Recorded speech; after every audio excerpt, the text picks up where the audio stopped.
o... Ah, ok. Ya. ¿Qué tal? Buenos días. Buenos días para todos ustedes. Estamos de nueva cuenta con una entrevista el día de hoy acerca del tema de la esquizofrenia. No me gustaría iniciar sin antes hacer la recomendación. Seguimos en tiempos muy delicados, seguimos en tiempos donde aún debemos de seguir acatando estas medidas de protección, estas medidas de higiene. No es un juego, la situación se vuelve cada vez más crítica, mayor número de infectados, no tenemos por qué relajar las medidas de protección. Esto debe ser una realidad permanente, quizás por lo que resta del año, y la única forma es que nos protejamos, la única forma de regular y que en algún momento si nos contagiamos o alguno de nuestros seres queridos, pues no esté la ocupación hospitalaria al 100% y no haya dónde atenderlos, ¿no? Entonces, vital, muy importante seguirnos cuidando. Y bueno, para entrar en materia, el día de hoy tenemos al maestro Jorge Arturo Contreras. Ya tuvimos el gustazo de tenerlo en una ocasión y de nueva cuenta el día de hoy nos acompaña y nos regala su tiempo. Quiero decirles que va saliendo él de una jornada nocturna de atención en intervención en crisis. Y bueno, él siempre muy activo y trabajando en pro de la salud mental. Jorge Arturo, muchas gracias, Hola. buenos días. No, al contrario, gracias a ustedes. Buenos días. Aquí estamos, a Bien, la orden. gracias. Estamos con estas entrevistas porque en Consultores Especializados en Psicología, que es la página de donde estamos transmitiendo, pues justamente la idea es dar apoyo a la comunidad e informar sobre temas de salud mental. Entonces, bueno, Jorge, licenciado en psicología, maestro en ciencias del comportamiento y trabajando actualmente para Caizame Estancia Prolongada. Así es. Sí, ahí estamos, en esas andamos todavía. Bien, gracias Arturo. A ver, ¿qué te parece si empezamos platicando un poco acerca de qué es la esquizofrenia? Que nos puedas ayudar a definirlo para conceptualizarlo. Ok, importante. Bueno, la esquizofrenia es un trastorno mental, es una condición de salud mental que tiene como principal característica la alteración del estado de conciencia de la persona, es decir, la alteración de su juicio de realidad, ¿sale? Entonces, bueno, con ello, que describiremos más adelante como sintomatología, entre otras cosas, lo que pasa es que se altera tanto las formas de pensamiento y de juicio de la persona, llegando a generar disfuncionalidad en ocasiones en el ambiente personal, laboral, afectivo, interpersonal en general, ¿no? Bien, ¿es un trastorno crónico, Jorge? Sí, la respuesta es sí, la esquizofrenia es un trastorno crónico. La Organización Mundial de la Salud la considera un trastorno mental grave y crónico, es decir, incurable. Y bueno, al día de hoy, pues el panorama es así. Bien, ¿qué características tiene para poder definirlo y poder como construir una idea de cómo se ve una persona que vive con esquizofrenia? Ok, perfecto. Bueno, si nos vamos en cuanto a las características diagnósticas, es decir, síntomas que presenta una persona que tiene esquizofrenia, vamos a encontrar que los hay de dos tipos, ¿sale? El primer tipo es síntomas positivos. Los síntomas positivos pueden ser delirios. Los delirios son una alteración del pensamiento, es decir, del juicio de realidad, de la manera en que interpreta la persona su entorno, por ejemplo, ¿no? Tenemos alucinaciones, que son alteraciones de la percepción. Esto quiere decir en los que se activan respuestas a nivel sensoperceptual ante estímulos que no existen, ¿no? Eso es por parte de las alucinaciones. Otra de sus características es la presencia de comportamiento desorganizado, que puede ser entendido como una forma de actuar que parecería en ocasiones no estar apegado a la lógica del momento en el que se encuentra la persona, y al mismo tiempo el discurso y el pensamiento desorganizado, que también tiene que ver esto con la manera en que articula el lenguaje la temática que va abordando de momento a momento. Esos son síntomas positivos. Por otro lado, hay algo que se conocen como síntomas negativos, que tienen que ver más, por ejemplo, con pérdida del con un estado de ánimo, vamos, con pobre resonancia, bajo, Aplanado. con aplanado, exactamente, con características de poca voluntad de hacerse cargo de sí mismo o de las cosas que le toca, por ejemplo. Hay una baja activación social, aislamiento, por ejemplo, dentro de los síntomas negativos. Todo esto se debe de presentar bajo cierto esquema temporal. El primer criterio para el diagnóstico de esquizofrenia, que es el criterio A, nos dice que debe de haber al menos el primero o el segundo que se presente, es decir, 2 síntomas de los positivos por un tiempo mayor a 6 meses. En ocasiones 1 mes, si se trató con éxito, pero en general la temporalidad rebasa los 6 meses. Cuando se presentan este tipo de características, sin necesidad de que se presenten, por ejemplo, síntomas negativos, ya podemos hablar de que hay un cuadro de características de la esquizofrenia. Y por otro lado, tendríamos que mencionar que se debe descartar cualquier condición que pudiera explicar la sintomatología activa, ya sea, por ejemplo, el consumo de alguna sustancia, alguna enfermedad médica comórbida, por ejemplo, hay ciertos síntomas de este tipo que se dan mediante o en estados de agravamiento de otras enfermedades, ¿no? Entonces, tenemos que descartar esas posibilidades y si queda lo otro, pues se puede considerar como un caso sospechoso de esquizofrenia o bien esquizofrenia. Bien, que en este caso, bueno, efectivamente lo que comentas, la gente a veces dice, es que mi familiar empezó a tener esquizofrenia cuando empezó a consumir drogas, pero no es así, sino que más bien es consecuencia del consumo de la droga. Ajá, exactamente. Secundario A, ¿no? Exacto. ¿Y ahí cómo se denomina entonces si es producto del consumo de drogas? Puede ser caracterizado como un trastorno psicótico inducido por, y ya describir la sustancia a la cual ha sido expuesta esta persona. Puede ser secundario, por ejemplo, hoy en día las drogas relacionadas, metanfetaminas, por ejemplo, ¿no? Pero se debe de aclarar que es secundario A. No es lo mismo un cuadro de este tipo que un cuadro primario, donde la persona no consumía ninguna sustancia y empieza a presentarse esta sintomatología. Uh-huh, uh-huh. Por eso es importante, y esto, bueno, porque la gente que nos ve, nos está viendo en estos momentos, no todos son psicólogos, entonces, bueno, para poder explicar con esta claridad. Ok, Entonces, perfecto. cuando no tenemos una causa que pueda ser una enfermedad médica o una droga, estamos hablando y se presenta esta sintomatología, debemos esperar un periodo de 6 meses y entonces podríamos hablar de esquizofrenia. ¿Es así, Jorge? Tendríamos que esperar 6 meses para estructurar el diagnóstico con base a una historia clínica, o sea, revisión histórica de la evolución de la persona, sí, pero para la atención, pues no hay que esperar los 6 No, meses, no, ¿no? no. No, no. Sí, pero sí, para que se considere ya como un caso de esquizofrenia, debe de cumplir esos criterios de temporalidad. Ok. No, imagínate, déjelo 6 meses así, ¿no? Deje los 6 Reposando. meses, sí, mientras tanto no sabemos qué tiene.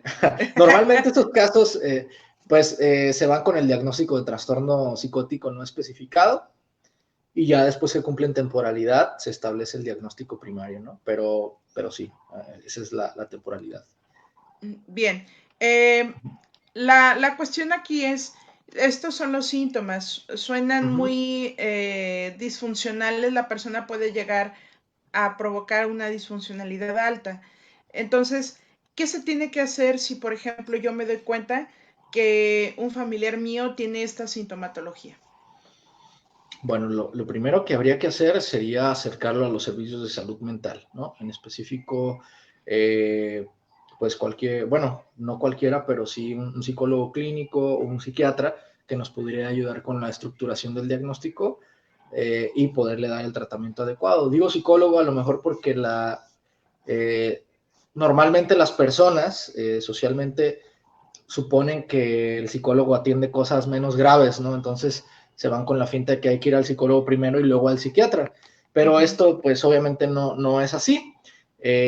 Un psicólogo con un buen entrenamiento podría y tendría que poder generar un diagnóstico preciso Y una vez estructurado ese diagnóstico, tendría que asumir que el tratamiento debe de ser dual, compartido con un médico psiquiatra, y entonces derivarlo, ¿no? Aquí hay algo importante. Las características normalmente de una persona que padece esquizofrenia no debutan con la alteración del pensamiento o de las alucinaciones. Es decir, no es común que los primeros síntomas de la esquizofrenia sean específicamente que la persona escucha voces o que se sienta perseguido, por ejemplo, ¿sí? O que diga cosas que no están pasando, por ejemplo, alguien que diga que le pusieron un chip y que están leyendo su pensamiento, etc. Normalmente, o la evolución nos habla de que primero se presentan los síntomas negativos, ¿sí? Por lo común. Okay. Esto lo hace complicado porque en ocasiones se asume que es otra cosa lo que le está pasando a la persona, ¿sí? Por ejemplo, que la persona esté aislada, que tenga un estado de ánimo aplanado, como lo decíamos hace rato, podrían entenderse como síntomas negativos de la enfermedad, del padecimiento, ¿no? Entonces, obviamente aquí es importante que primero estas situaciones, ese tipo de síntomas negativos no generan tanta, no generan o no provocan la atención de las personas, al igual que los síntomas positivos, ¿no? De hecho, probablemente la persona se encuentra aislada, hipoactiva, y en algunos contextos, para familiares o amigos, esto puede ser, percibido como algo que es característico de la persona, ¿no? O sea, no genera mayor atención que decir, bueno, es que él así es, ¿no? Sin embargo, es importante que ese tipo de síntomas se atiendan y no esperemos a que haya otros síntomas positivos, por ejemplo, que ya la persona tenga juicios de realidad erráticos o que empiece a tener alucinaciones. No es necesario que ocurra eso para recibir atención, ¿no? Y que eso Ahí es también es importante. bastante común, ¿no? Ajá, exactamente. Sí, normalmente las personas van a buscar la ayuda ya que el paciente está haciendo cosas que están completamente salidas de la lógica, ¿no? Pero no antes cuando se pudo haber hecho bastante, ¿no? Ahí también es importante el entrenamiento que tenga el psicólogo o el psiquiatra en atenderlo, porque en ocasiones esta sintomatología puede recibir menos atención de la que debiera, ¿no? Entonces necesitamos que haya un psicólogo o un psiquiatra capaz de identificar esto y poder dar atención. Sí, creo que eso que mencionas es muy importante porque las familias en muchas ocasiones cuando ven que alguno de sus miembros se comporta de cierta manera, no prestan atención porque dicen, bueno, es que él es así. O sea, no ubican estas características que son fundamentales para atención temprana, que creo que por ahí sería la clave para este tipo de trastornos. Exactamente. Sí, es importante que haya conciencia de esto. Y entonces las familias solamente van y piden ayuda cuando ya no pueden con la situación. Exactamente, cuando la persona está en un episodio agudo, franco, de síntomas positivos, ¿no? Vamos a pensar que un día llega corriendo a casa diciendo que lo están persiguiendo, ¿no? Y que no quiere salir de su habitación, y después lo escuchan que está hablando, ¿no? Solo, por ejemplo, en ese momento se prenden las alarmas, ¿no? Pero no antes, cuando ya llevaba tal vez años, meses, en los que se aislaba, en los que parecía o estaba teniendo una expresión conductual un poco extraña, sin ser tan disfuncional todavía. Así es. Oye, Jorge, ¿por qué es importante la atención temprana? Híjole, es una excelente pregunta. El diagnóstico y tratamiento del primer episodio psicótico genera un precedente que puede poner un pronóstico muy favorable para el paciente o para el usuario, o por otro lado puede generar todo lo contrario. Es decir, por ejemplo, el Child Institute sugiere que un episodio psicótico, primer episodio psicótico atendido de manera adecuada, reduce hasta más del 50% la probabilidad de recaídas posteriores, es decir, de nuevos episodios psicóticos, y por otro lado, el nivel de disfuncionalidad que se genera en los episodios suele ser menos intenso de aquellas personas que no se atienden a tiempo. Es por eso que se debe de estudiar y hoy en día se están generando muchos estudios que buscan identificar vamos, este tipo de síntomas de los que hablamos, que son como de menor, que reciben en ocasiones menor atención, tratar de estudiarlos de una manera mucho más plena que permitan anticipar la presencia del primer episodio psicótico ya de síntomas positivos y con esto mejorar el pronóstico de la persona. Entonces, he ahí la importancia y relevancia de poder atender de manera oportuna. Sí, creo que nos hace falta mucha cultura, mucha educación sobre el tema de la salud mental, porque pareciera que las familias, para empezar, les cuesta trabajo aceptar que tienen a una persona con un padecimiento y que requiere atención, y más aún, que requiere atención y que va a ser de por vida en el caso de la esquizofrenia. O la medicación, ¿no? Se niegan a la medicación. Sí, exactamente, se niegan a la medicación, buscan otro tipo de apoyos o de ayudas antes de acudir a personal capacitado para poder atenderles. Y pues ahí, vamos, es una línea de tiempo que es sumamente importante aprovechar y que por este tipo de situaciones pues no se aprovecha de manera satisfactoria y después ya es determinante en el pronóstico y tratamiento de las personas. Bien, pues muy interesante. Les voy a pedir a las personas que nos van siguiendo, que están viendo en estos momentos la transmisión, hay algunos comentarios. Si tienen dudas, nos las pueden dejar. Por eso estamos haciendo la transmisión en vivo, para aprovechar a nuestro amigo Arturo y poder hacerle las preguntas. Ahorita Lourdes García manda saludar. Hola. Ernesto Hola. del Toro, saludos a Arturo de la maestra Leti. Dos grandes Saludos, personas. Ernesto. Excelente, Sí. Ernesto, un abrazo. Bien Gran atento, amigo, Ernesto. Ernesto del Todo. Lean su podcast. Sí. Okay. Oye, Jorge, por otro lado, al final de cuentas, ¿qué pasa? Una persona puede llegar a tener una sintomatología que se controle, nunca más se va a controlar. ¿Cuál es el pronóstico y la posibilidad de recuperación? Ok. Hoy en día el pronóstico tiene muchas consideraciones, ¿no? Entre más temprano se ha identificado el cuadro, mayor la probabilidad de tener un buen pronóstico. ¿Esto por qué? Porque quiere decir que la psicosis, en este caso el padecimiento, va a interferir de una manera menos intensa o menos considerable en la vida de la persona. Esto le va a permitir desarrollarse de una manera mucho más plena. Una persona que tiene esquizofrenia, hay que entenderlo, no necesariamente vive siempre con este tipo de síntomas. Es decir, no siempre está escuchando voces, no siempre está sintiendo que lo persiguen, ¿no? Tiene periodos en los que si hay un buen tratamiento, incluso los periodos pueden durar años, ¿no? En donde su juicio de realidad está bien, no hay alteración sensoperceptual, ¿no? Entonces, en esos momentos, bueno, se debe entender primero entonces que el padecimiento no es una constante si hay tratamiento adecuado. Por otro lado, tiene posibilidades obviamente de ser funcional, de tener un trabajo, de tener familia. Yo conozco personas que tienen esquizofrenia y son actores, son profesionistas, son arquitectos, etc., ¿no? Entonces, sí es importante aclarar esto porque en ocasiones se genera este estigma, ¿no? De que tiene esquizofrenia y está limitado y entonces no va a poder hacer de su vida más nada, ¿no? Y es importante que como sociedad sepamos que no es así, ¿no? Entonces, teniendo un tratamiento adecuado, el pronóstico es favorable. Ahora hay que cuidar mucho esto. Decir tratamiento adecuado implica el trabajo profesional interdisciplinario, un médico, psiquiatra, un psicólogo. Y cuando hablo de psicólogo, necesitamos aclarar que se necesita un psicólogo que tenga una práctica basada en evidencia. Es decir, no es lo mismo, y aquí digo, paréntesis, no es lo mismo decir un psicoterapeuta, ¿sí? A un psicólogo clínico. Es diferente, Sí. ¿no?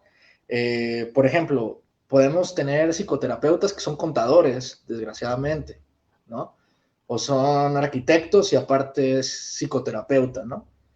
Ah, Áreas sí, específicas. clásico. Estas formaciones suponen que no estás hablando de un perfil profesionalizante que pudiéramos respaldar como que su intervención va a estar basada en evidencia. Sí, ¿Sí? Entonces, totalmente de acuerdo. el trabajo del psicólogo es importante, sí, pero no de cualquier psicólogo. Se escucha feo, pero no de cualquier psicólogo. ¿A qué nos basamos, a qué nos referimos con esto? La intervención del psicólogo que ha demostrado mayor evidencia acá es cuando este psicólogo aborda estas temáticas de una perspectiva cognitivo-conductual, conductual pura en ocasiones, que puede abordarlas desde un planteamiento psicosocial, ¿no? Desde un planteamiento basado en la terapia de ritmos sociales, por ejemplo. Cuando hay este tipo de elementos, podemos pensar que es una práctica basada en evidencia y es lo que necesita el paciente que tiene esquizofrenia, ¿sí? No vale acá meternos en cuestiones que no tengan respaldo científico. Hay que recordar que estas prácticas, al no tener evidencia, pueden poner en riesgo la vida de una persona, de cualquiera, el funcionamiento de una persona. Aunque a veces pensamos que el psicólogo no tiene gran importancia, la tiene y de verdad muchísima. No, sí. Y por otro lado, tenemos que entender que en el caso de una persona con esquizofrenia, la necesidad de tener un buen psicólogo que tenga práctica basada en evidencia es todavía mucho más importante. Por ejemplo, ¿no? Digo, no quisiera meterme en debates ahí ya intradisciplinarios, pero por ejemplo, vamos a pensar que una persona tiene esquizofrenia y parte de sus delirios son de tipo religioso, místicos, o en ocasiones de que siente que no está conectado con sí mismo, ¿no? Que es normal que ocurran este tipo de delirios, y entonces va a una psicoterapia que no tiene sustento basado en evidencia, y lo único que hacen es reforzar sus creencias. Sí, reforzar el Yo, delirio. Exactamente, yo me he encontrado con usuarios que tienen esquizofrenia y que de repente van a consulta y dicen, no, es que yo no tengo esquizofrenia, a mí lo que me dijeron era que era hipersensible. A ver, espérame, o sea, no eres hipersensible, ¿no? Y eso genera daños. Entonces, un buen psiquiatra, un buen psicólogo y una familia que respalde el tratamiento. Eso va a ser Importantísimo. vital, claro que sí, ¿no? La verdad, no podría yo decir que estos tres elementos, estos dos elementos, psicólogo y psiquiatra, podrían hacer la chamba sola. Definitivamente, lo que No. pasa en el día a día, en la vida de la persona, es relevante. Y eso, en Ujú. muchas ocasiones, va a estar, pues ahora sí que mantenido por el entorno familiar, ¿no? Entonces es importante también eso. Si hay estos tres elementos, pues es mucho más probable que haya un buen pronóstico para la persona. Sí, claro. Ahorita retomamos esto. Tengo dos preguntas por aquí. Ivette Payares dice, en cuestión cerebral, ¿en dónde se encuentra ubicada la esquizofrenia? Es lo que Ok, dice. O si hay ok, alguna estructura del cerebro que se vea como afectada específicamente. Aquí está. ok. Es una buena pregunta y la respuesta no es concluyente, ¿sale? Ah, normalmente se asocia a factores neuroquímicos, se asocia también a factores estructurales, pero son variados. Es decir, puede haber personas que tengan características neurofuncionales o de arquitectura cerebral muy diferentes y las dos padezcan esquizofrenia. Ok. Es decir, el tema de buscar la esquizofrenia en una estructura cerebral específica es difícil, ¿no? Es difícil Sí. todavía al día de hoy de pensar. Incluso a nivel genético, aunque hay algunos elementos que se han estudiado, de todas maneras tampoco hay una determinante. Por eso siempre se piensa en la hipótesis de la causa de la esquizofrenia como algo, pues ahora sí que valga la redundancia, el tema multifactorial, una parte biológica y otra parte importante ambiente, ¿no? Pero a nivel cerebral es difícil que podamos ser precisos y decir, aquí está el problema. Aquí. Aunque, pues normalmente las áreas que van a empezar a afectarse son corticofrontales, ¿no? ¿Por qué? La esquizofrenia y su cronicidad implica un deterioro de funciones ejecutivas, ¿sí? Ok. Y esto, pues sí es parte de la evolución del padecimiento. No podríamos decir que necesariamente causa, pero sí parte de la evolución. Bien. Aquí Ari Mirela dice, la esquizofrenia puede generarse sin ninguna situación traumática. Creo que va un poco con lo que dices, ¿no? De la Ujú. multifactoriedad. Exactamente, sí, ¿no? Puede ser que la persona tenga una vida muy saludable, en un ambiente familiar muy tranquilo y de todas maneras aparezca, ¿no?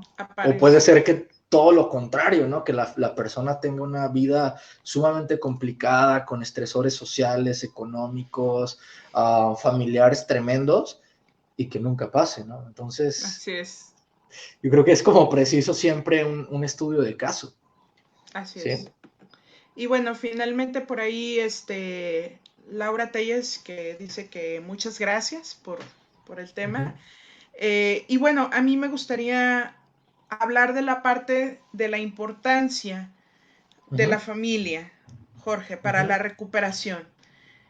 Platícanos, ¿por qué es tan vital? ¿Qué es lo que ocurre? ¿Hasta dónde provoca estabilidad? ¿Qué ocurre con este elemento de la familia?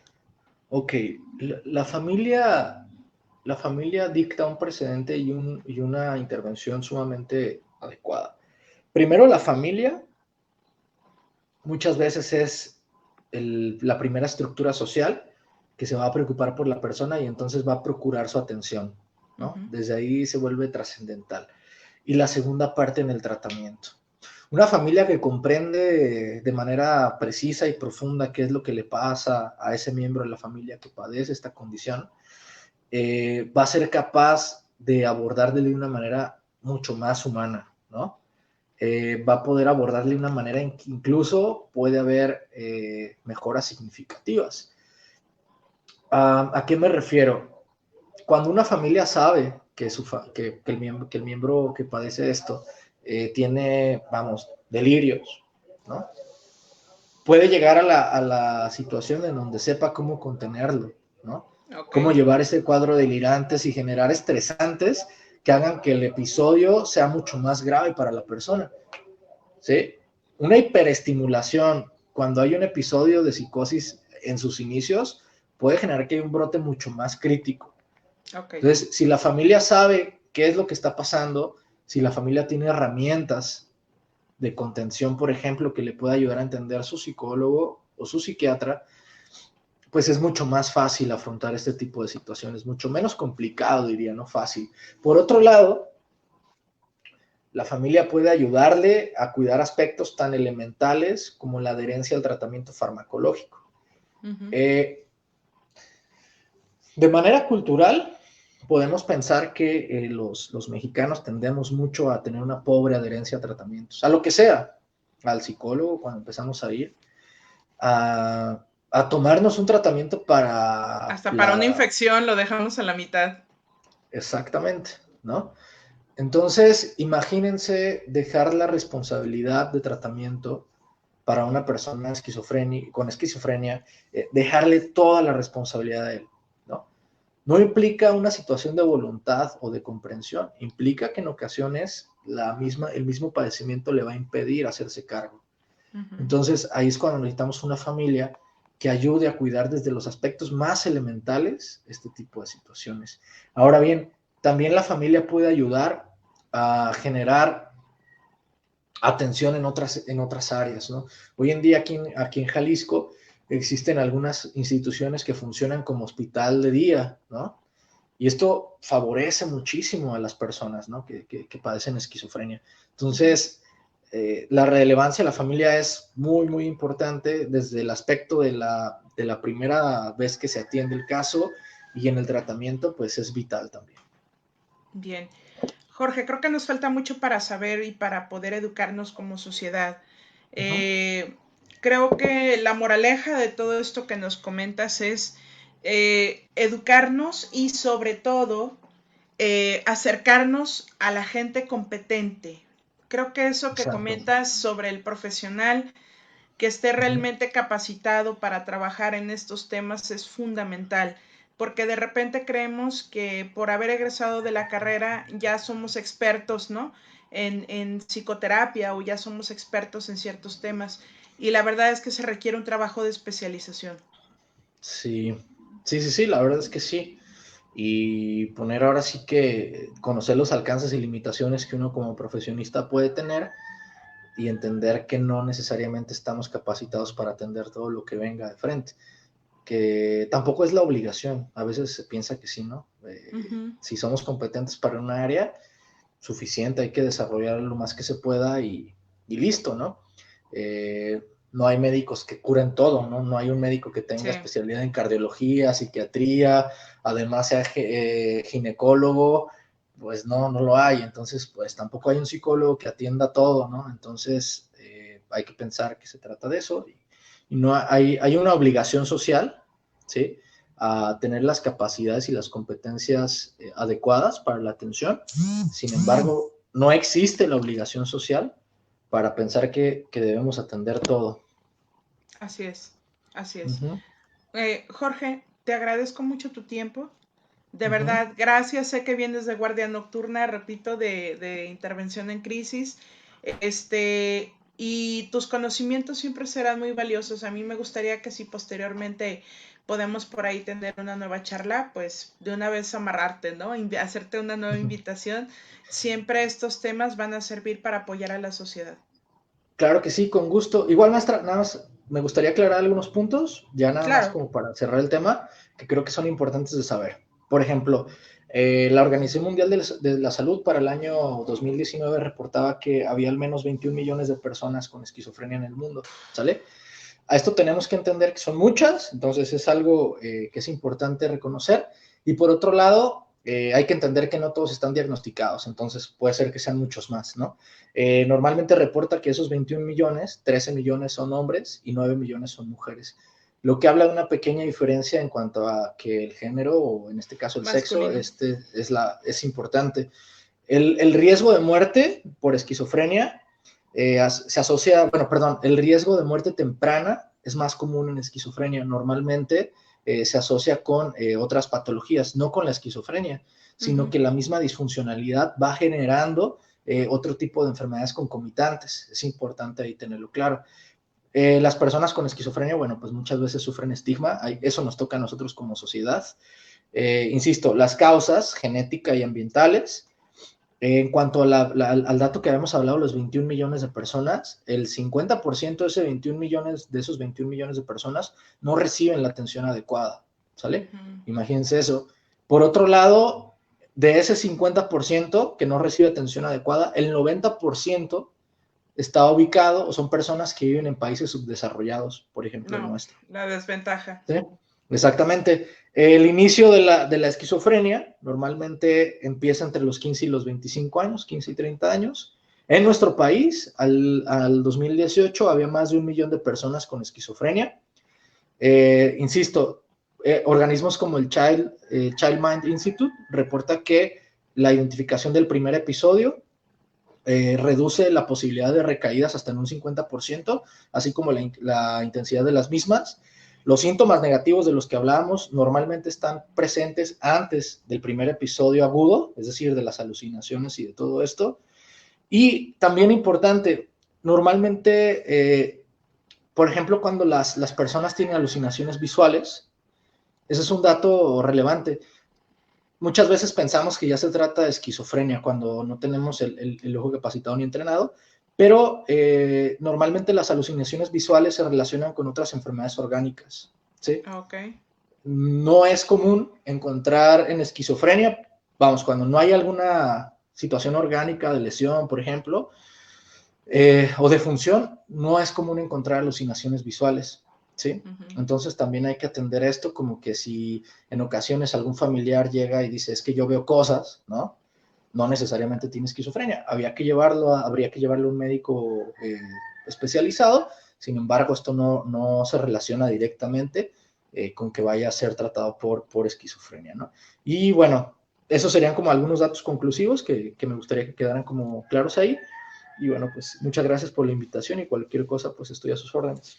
Me quedo con algo. Creo que esta parte ellos ya tienen suficiente con vivir con esta condición de su Uh-huh. enfermedad, de su trastorno mental, y aparte tener que acceder a los servicios de salud que también son limitados, están muy limitados en cuanto a la atención, y todavía cargar con el estigma social me parece demasiado.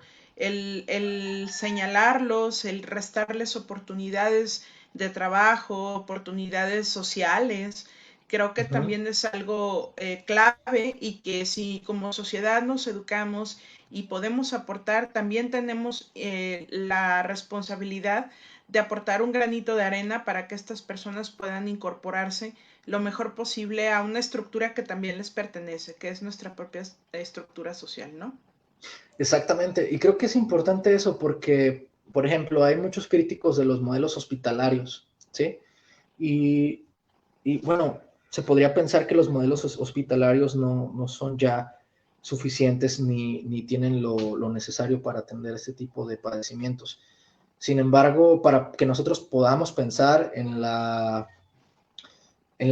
vamos a decir, en la transferencia del sistema de atención a un modelo que no sea nada más hospitalario e internamiento, se debe de pensar que el inicio de este cambio viene con la sociedad y la forma de verlo, ¿no?